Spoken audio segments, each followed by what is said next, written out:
tidak mendapat ridho Allah. Maka daripada itu ada nanti satu orang yang satu hamba Allah, yaitu masuk ke surga tapi nggak nikmat. Kenapa tidak menikmati surga?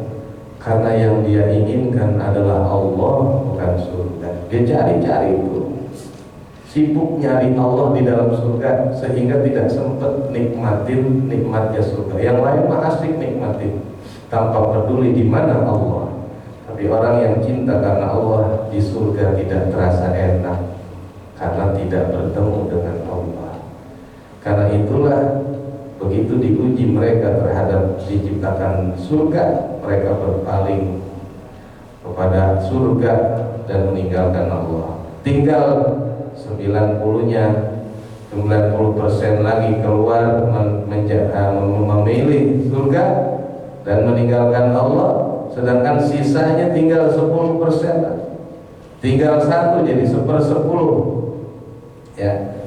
Dari 10%, 90%-nya berarti mengejar surga, dan tinggallah usrul usri namanya, 1/10-nya 10, berarti tinggal 1 nih hadirin kalian yang ternyata lulus ujian ya, diuji dengan dunia tidak berpaling, diuji dengan surga tidak berlari ke surga, tetap mencintai Allah.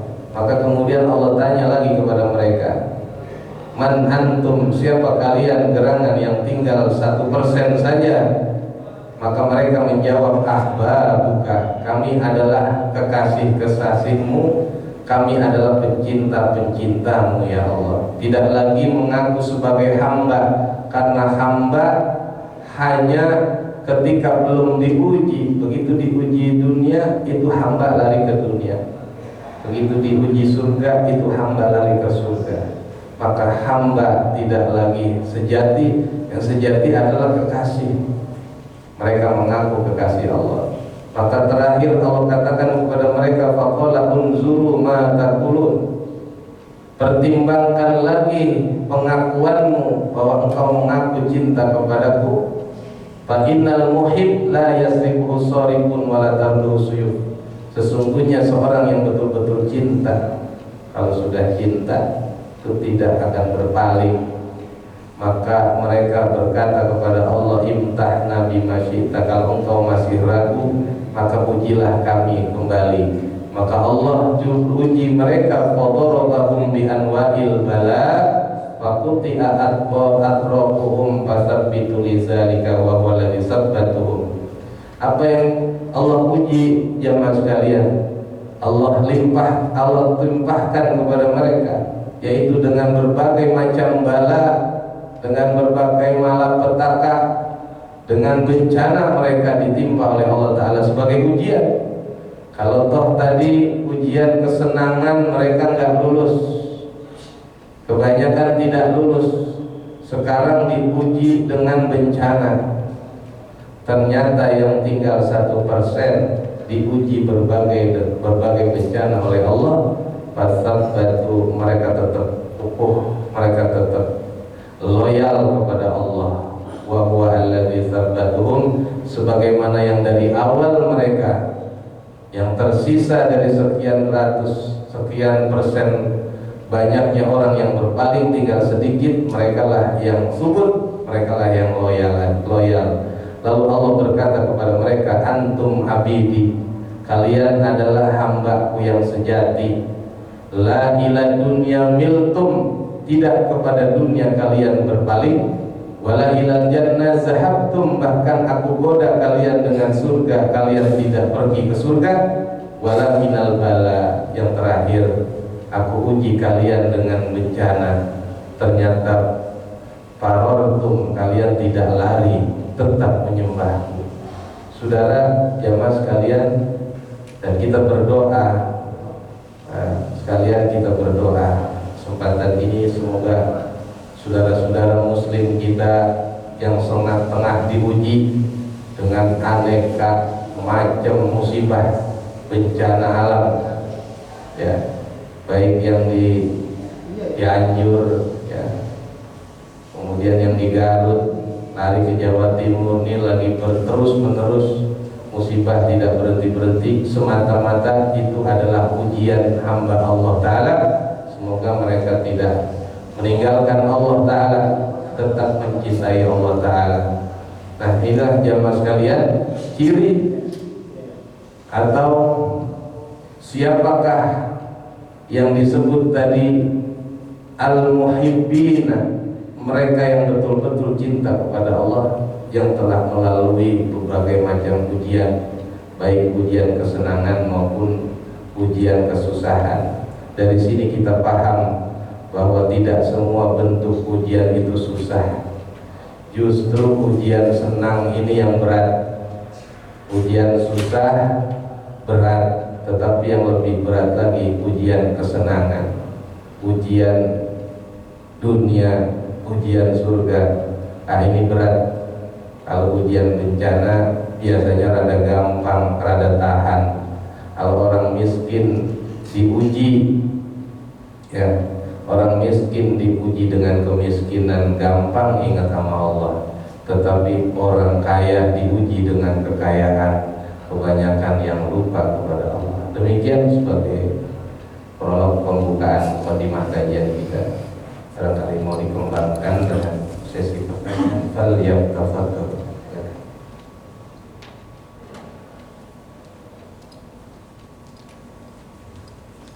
Baik, Bapak Ibu jemaah sekalian, setelah kita menyimak kajian tadi, silakan pada Bapak Ibu yang mau menambahkan atau bertanya terkait kecintaan pada Allah dengan serangkaian ujiannya. Kami persilakan.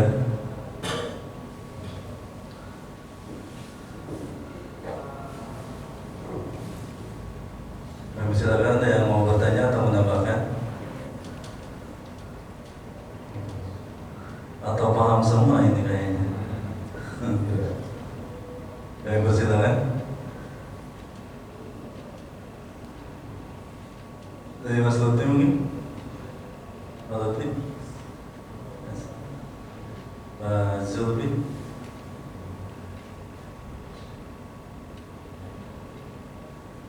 Silakan. Ya, ada ya?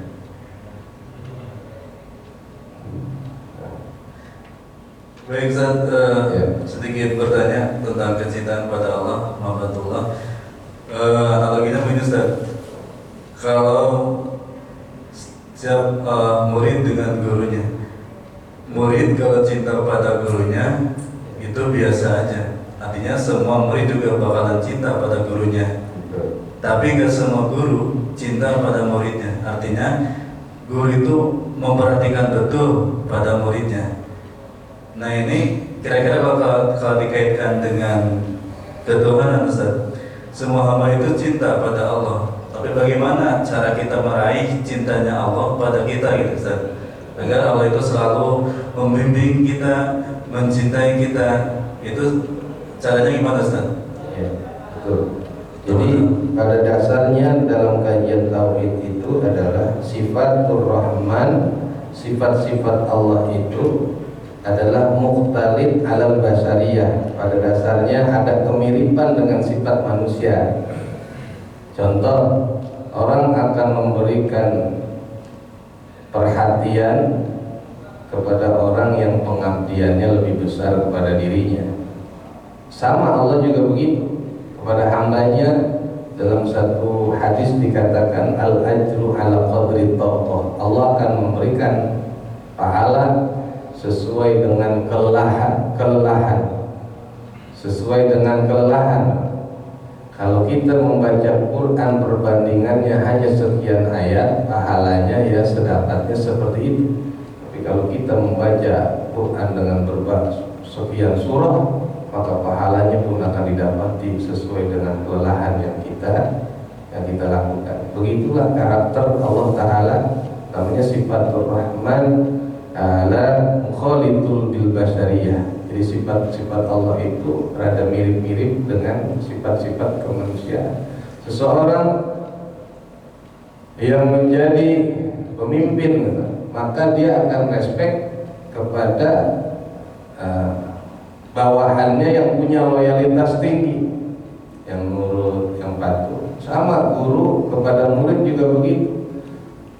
akan ada murid yang disimpan di dalam hati guru, diukur dari loyalitas. Ya. Sama Rasul juga begitu. Nabi kita pilih-pilih sahabat. Ada sahabat Abdullah bin Mas'ud, ada sahabat Anas bin Malik. Ini sahabat-sahabat yang ada di hati Nabi. Kenapa? Karena Abdullah bin Mas'ud itu rela pasang badan untuk melindungi Nabi. Anas bin Malik mengabdi kepada Nabi 10 tahun. Ya, 10 tahun jadi khodimnya Nabi, jadi pelayannya Nabi. Maka kelihatan tuh murid-murid itu yang punya hati, punya masuk ke dalam hatinya guru. Dilihat pengabdiannya. Ya. Bahkan ini ada satu riwayat menarik. Besok, ya, di hari kiamat, ya, ketika masuk surga dan masuk neraka, ini hamba-hamba Allah, maka yang masuk surga, seorang ulama yang masuk surga, ini dia di surga nggak betah. Kok kenapa? Di surga kan enak, nggak betah. Karena ulama kan biasa kumpul sama umat. Maka dia bertanya kepada Allah, ya, aina ikhwanuna alladzi fid dunya ma'ana? Di mana kawan-kawan kami ya Allah yang waktu dunia ngumpul? Kayak kita kajian begini nih, insya Allah kalau salah satu di antara kita masuk surga nih, mudah-mudahan, amin apa Pak? Kalau ada yang masuk surga, maka nanti dia akan bertanya, aina ikhwanuna alladzi fid dunya ma'ana? Ya Allah, mana dia teman-teman saya yang biasa kumpul di dunia sama-sama? Di longok ke kiri nggak ada. Nah ini kemana ini? Nah pertanyaannya Pak, kalau nggak ada di surga, besok di hari akhir, kalau nggak ada di surga, adanya di mana kira-kira? Pak, dunia kan udah habis Pak. Pilihan cuma 2 tempat. Kalau nggak surga, nah itu nggak ketemu nih di surga. Adanya di mana? Nggak ada di warung kopi, udah nggak ada warung kopi. Ya, Blok M udah nggak ada. Di Blok M udah nggak, hancur semua. Tinggal 2 pilihan. Ini orang soleh, umat ulama misalkan, dia akan cari itu. Cuman kata Allah Ta'ala, ukhruju, silakan kau keluar surga dan cari di dalam neraka man a'rafuhum, siapa yang kau kenal. Nah, ini yang jadi masalah. Ulama masuk ke surga, dia nggak ketemu murid-muridnya, kenalan-kenalannya, dia suruh cari yang Allah. Cari mana di neraka, man a'rafuhum, siapa yang kau kenal. Nah, maka dia cari Pak yang dikenal sama dia. Ada yang ngaku, guru, saya kenal guru nih, Pak Ustadz, saya kenal Pak Ustadz. Pak Ustadznya yang kagak kenal kan itu. Nah, yang mana ya? Saya yang ikut kajian Senin, yang sebelah mana duduknya ya? Nah, ditanya. Yang sebelah pojok, saya kagak kenal ya. Tapi kalau tuh Pak Ustadz yang kalau lebaran bawa biskuit sama sarung, oh iya kenal ya. Karena ada biskuit sama sarung. Terus yang bawa sarung juga, saya juga bawa sarung. Sarung yang mana ya? Yang Wadimor. Kalau sarung Wadimor kan banyak Pak. Rata-rata orang kalau ngasih hadiah ke guru tuh Wadimor. Nanti ditanya lagi Wadimor yang mana ya? Yang merah, bukan, lupa yang merah mana ya? Kurang kenal. Maka ngasihnya yang beda. Karena ada pepatah Arab mengatakan khoriq tu'rab, tampillah beda pasti kau akan terkenal. Nggak heran Pak, sekarang yang lagi viral-viral kan karena berbeda, nyari sensasi yang baru gimana biar viral. Khoriq tu'rab, berbedalah kau akan dikenal. Kembali nanti orang yang masuk surga akan keluar cari di neraka, siapa kira-kira yang dia kenal. Maka simpelnya adalah kita harus berusaha tampil beda di depan orang, di depan guru kita, ya, biar bisa dikenal. Ya, bedanya apa? Kalau pakai ngasih hadiahnya sarung mereknya sama, susah dikenalnya Pak. Tapi kalau Bapak ngasih yang BHS yang lumayan dikit lah, ya Pak. BHS harganya berapa Pak? Kira-kira 500 lebih. Kalau Wadimor kan 45.000, 60.000. Maka banyak yang ngasih Wadimor. Gurunya bingung, ini Pak Kiai, guru saya yang dulu ngasih Wadimor. Wadimor mana ya? Banyak kan ngasih Wadimor, jadi dia nggak pernah coba. Saya ngasih BHS, karena BHS dipakai terus. Sholat pakai, khotib pakai, tahlilan pakai, jadi diingat terus orang ini. Begitu Pak nanti. Jadi Allah pun demikian. Siapa yang ngaku kenal sama Allah, buktinya mana kenal Allah? Nih saya yang 30 juz, pasti 30 juz. Kalau yang juz 30 itu yang repot. Kalau yang 30 juz kan ini karena perjuangan menghafal 30 juz luar biasa. Kalau perjuangan yang juz 30 banyak, ya tua-tua juga masih kekejar lah yang juz 30, yang namanya tasa'alun wa nazi'at terus, itu masih gampang. Kalau yang 30, maka begitulah. Maka dari itu Allah tutup tadi ujian tadi mengatakan antum bi hadrati, kalian adalah layak untuk berada di dekatku karena lulus ujian. Demikian, jadi al-ajru ala qadri taqah, sesuai dengan kelelahannya. Semakin kita lelah, maka akan semakin dekat kepada Allah dalam ibadah. Maka dikatakan dalam hadis idza sahuna, kata hadis Nabi katakan yubtalan nasu bihasbi dini. Orang itu kadar ujiannya Pak diukur daripada kadar agama. Semakin agama kita kencang, ujiannya semakin berat. Istadda balahu. Lagi rajin-rajinnya sembahyang jamaah, ada aja ujiannya. Lagi rajin-rajin. Tapi kalau kurang rajin mah enggak, ujiannya enggak berat. Rajin kencang-kencang ada aja ujiannya. Lagi betah-betahnya sholat di sini tiba-tiba mutasi, pindahin ke tempat yang lain yang susah dari sholatnya, itu ujian. Nah, bisa nggak di tempat lain kita pada posisi istiqomah yang sama? Karena prinsipnya Allah